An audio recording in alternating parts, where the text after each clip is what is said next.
first thing you need to begin with is setting up your brand new selector rod. Primarily what you need to be doing is making sure that it's adjusted to be the same length as the stock selector rod. So that's going to be your starting point for adjustment. So to do that, you're going to need a set of calipers. Optimally, you'd want to push this pin through and measure it with the calipers like that. But we don't really want to hammer this in right now, so what we're going to do is connect these two together and use our caliper to measure them.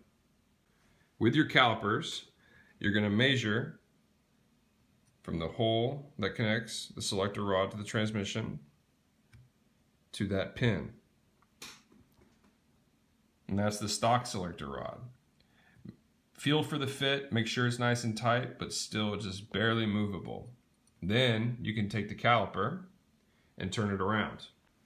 Then on this side, you're going to measure the same way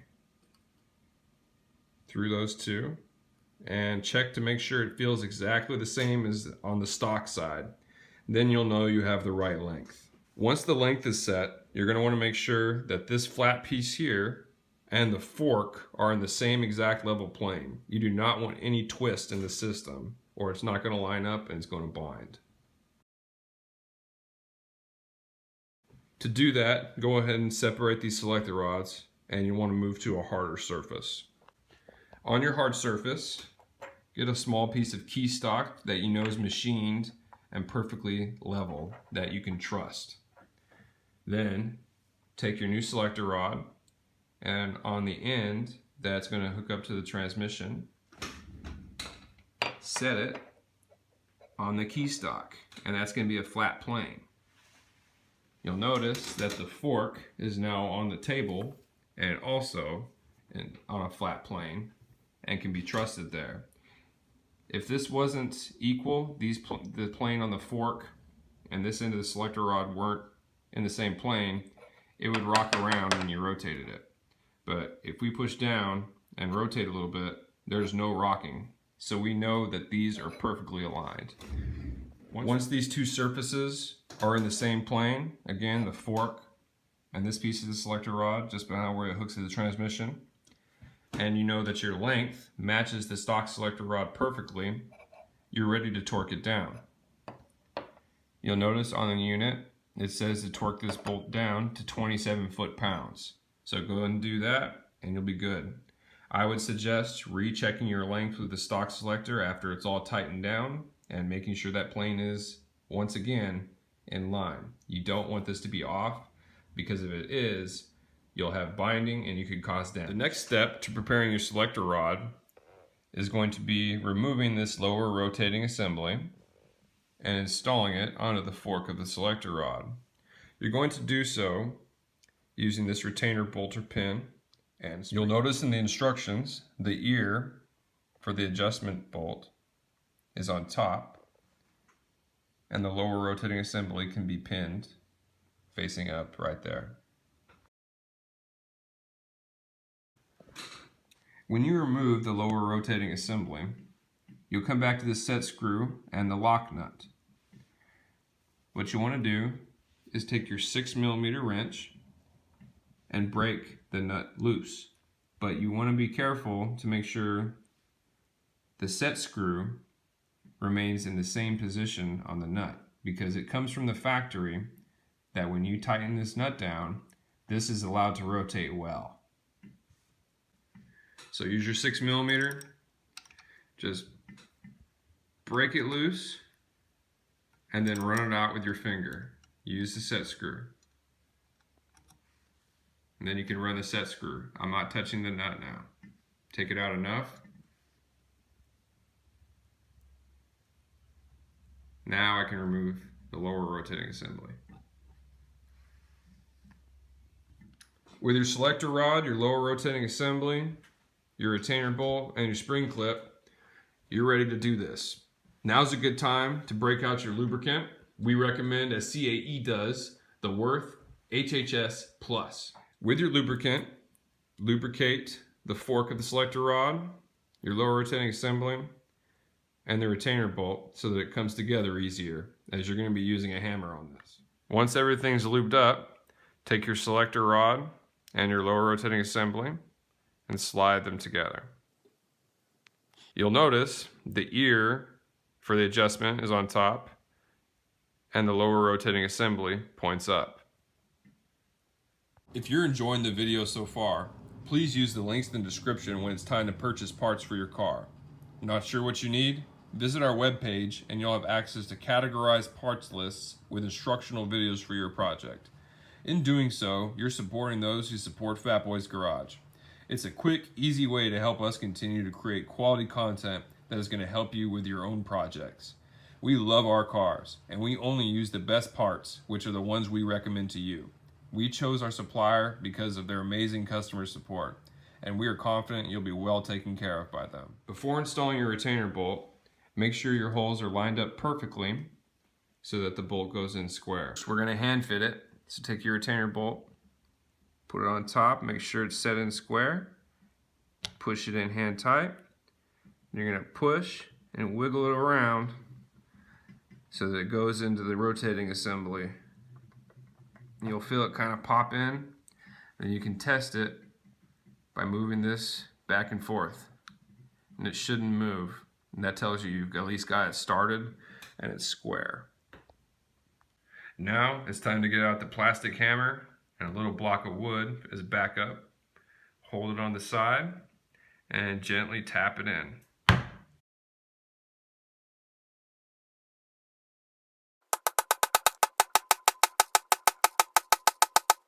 With your pin all the way through, you can line the pin up with the hole on your block of wood and finish the job. With it all the way through, you have room for your clip.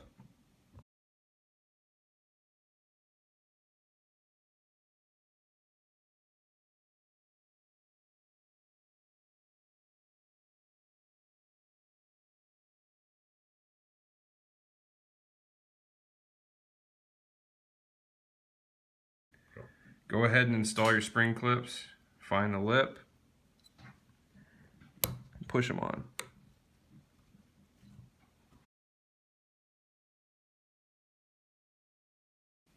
Onto the other side, you're going to install this circle clip on the selector rod past the groove so that when putting it onto the transmission, you can pin in the transmission, put in the pin, and just slide the circle clip forward. We're using snap ring pliers to expand the circle clip and put it onto the selector rod past it where we want it. Flat side up, hold on to your clip.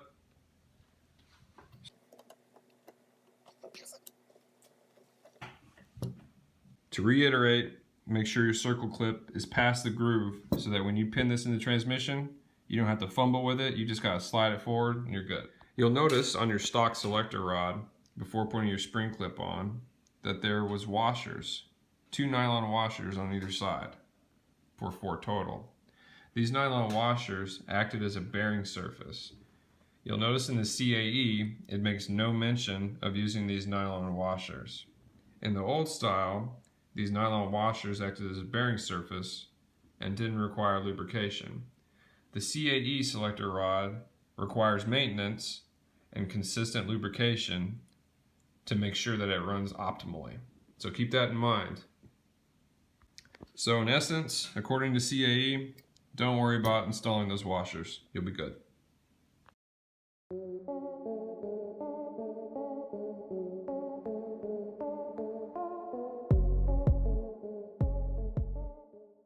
For educational purposes, we removed our selector rod to show you the changes we ended up making long term versus the way we initially set it up. As you know, we initially set it up to match the stock selector rod in both length and everywhere else.